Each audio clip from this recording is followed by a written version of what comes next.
Bienvenue sur La Base, les 2 minutes pour comprendre un peu plus chaque jour comment améliorer le taux de délivrabilité de vos campagnes emailing. Par Mindbase. Ici Corentin, ingénieur en DevOps chez Mindbase. Aujourd'hui, je vous parle de BIMI. BIMI, ça veut dire Brand Indicators for Message Identification, plutôt en français, indicateur de marque pour l'authentification des messages. Concrètement, BIMI permet d'afficher les logos des marques directement dans vos boîtes mail. Pour regarder dans votre propre boîte mail, certains emails commencent par un logo, d'autres par une icône de lettre postale.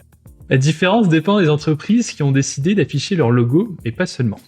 Tous les Mailbox Service Providers, ou MSP en français, n'ont pas encore implémenté BIMI. Yahoo, Fastmail et Gmail par exemple ont été les premiers MSP à le faire. Depuis août 2022, La Poste est le premier français à rejoindre le mouvement. Si on entend beaucoup parler de BIMI en 2022, c'est aussi parce que Apple vient d'annoncer l'implémentation de son côté. Mais pourquoi l'implémentation de BIMI peut vous intéresser ? Il y a 4 bénéfices. D'abord, vous affichez votre logo dans les boîtes de réception, c'est une belle visibilité et votre marque reste plus longtemps en mémoire. Ensuite, vous maîtrisez le logo affiché dans les boîtes mail supportant BIMI. C'est plus intéressant que d'avoir une icône de lettres basique, comme l'immense majorité des emails reçus. Troisième intérêt, votre audience vous identifie immédiatement. Et enfin, l'internaute est rassuré sur l'authenticité de l'email.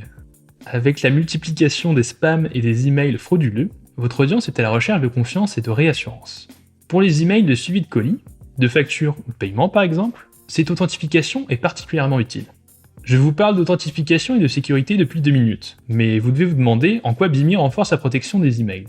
En fait, BIMI est lié au protocole DMARC, qui permet de lutter contre le phishing. Il renforce également la protection des emails en 2 temps.